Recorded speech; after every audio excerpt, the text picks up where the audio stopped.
Hi, my name is Dr. Stanley Howard, and I am the president of the Law and Civic Reading and Writing Institute.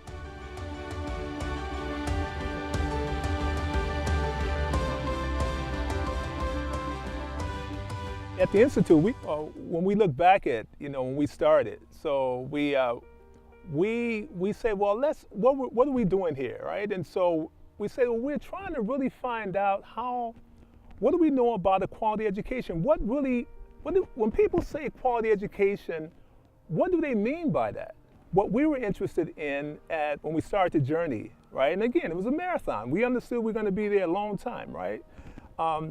What do they really mean when we dig into this thing here, right? Especially if we're looking to find solutions that plague our children educationally, right? Especially low income, low resource children.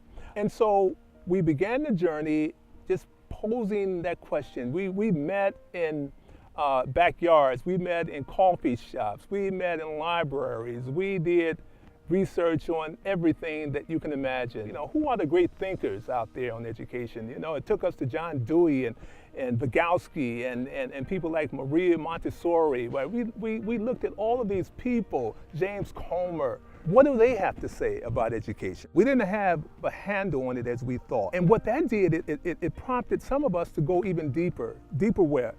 Deeper into the nature of the country, the nation that we live in, right? The multi-racial, multi-ethnic nation that we live in.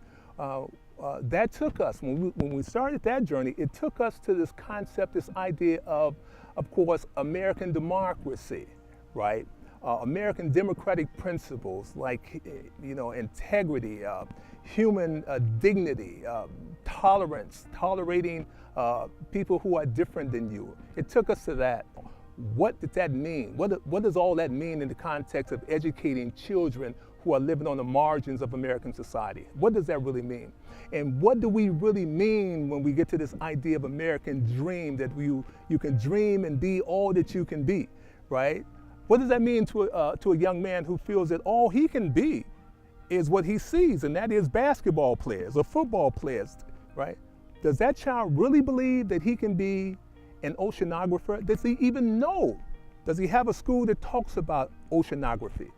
You see, those questions we think have to be answered, and we have to take this concept, we have to begin to understand this idea of world-class education as being the equalizer. When we talk about the Great Equalizer, we're talking about how all children should be educated, or how all children should be given an equal opportunity to be educated, or to be given a quality education. And so therefore, within the Law and Civic Reading and Writing Institute, we believe in starting with the science. Let's say we took the science of the human brain. What do we know about the human brain, right? And how the brain learns. Well, take that information and make sure that it's applied to students' learning. Through our research, that children do in fact learn when the environment is set up as such. When those who support our children understand that you must understand how children develop and learn. Learning more about the brain and how that affects the different environments, stimuli, affect a child's learning. How culture plays a role in a child's development and learning. How just something simple as going outside, nature learning, plays a role in children's development and learning. I believe those who support children, once they understand, and I mean a deep understanding of what that entails, our children will be the beneficiaries of a world-class quality education. When teachers are empowered with those concepts and really empowered and really applying and really identifying the impacts that this knowledge has on students, when that happens, schools become the hub of change. One of the powers of this institute is to situate teachers in true knowledge of what it will take to build an educational foundation that really addresses and works to the benefit of the whole child.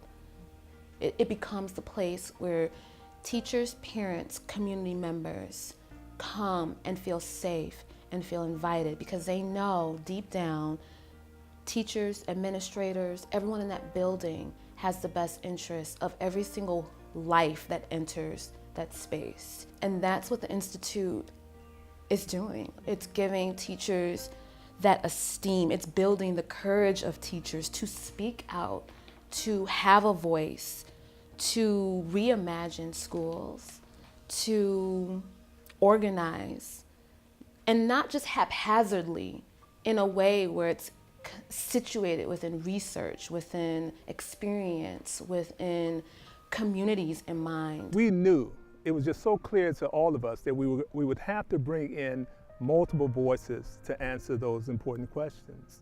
As an educator, I enjoyed the Institute because it was founded and based on research. It wasn't someone's opinion, it wasn't something someone heard, it was research and fact-based, supported, and it gave you the information you needed to help and support parents, children, the community itself, because the school is within the community. And they are all come together and comprise the community. And you want to empower the parent so that they can be the child's best advocate and work on behalf of that child's growth and development. And from the Institute, the parents have an opportunity to learn this in classes and workshops, and they can see all the aspects of their child, but now they have a lens with which to look at it about. When we talk about think tanks and public schools seamlessly connected, we're really talking about an educational institution of hope. We're talking about how to make the community very much a part of their children's lives, not just the parents, but everyone in that community being a part of that child or a child's development. When we started out, we started trying to answer the question of, you know, how do we solve some of the problems that we see every day with our children? We realized that a lot of the rhetoric was surrounding the symptoms instead of the root causes. And so our mentoring program kind of grew organically based off of that need to address the root causes. When we are looking at the mentor itself, we obviously have our own theoretical models of, you know, what that child needs. And so we first put the mentor through an 11-week course to where they, in that course, they assess themselves. They assess, what skills or what resources they have that can be imparted. And then they learn about empathy. They learn about neuroscience, about how the brain actually learns. And so how this plays out in the classroom is, before we put a mentor with a mentee or in the classroom, that mentor has to understand that, that mentor has to understand how that child's brain is working or what's happening on a biological level that may be impacting how the kid is learning. But the mentor also has to understand the political landscape. The mentor also is responsible for understanding what that child's home life is like. So we really get into like a rigorous training program on civics as well. Obviously, we started this mission from the lens of Chicago, And what we found is that, you know, some of these same issues here is being repeated across the country. A good effort to answer this question of how do we get to a point where we can feel proud of our children because they're showing us what happens, how great they can be once we provide them with a real world-class education, a quality education, right? So yeah, it's been a great journey. We are looking into this question of whether children really learn better in the joys of nature. There's so much more for us to learn. There's so much more research for us to do. And there's so many more voices for us to add to this question of what constitutes a quality education and how do we provide that to the children of our communities.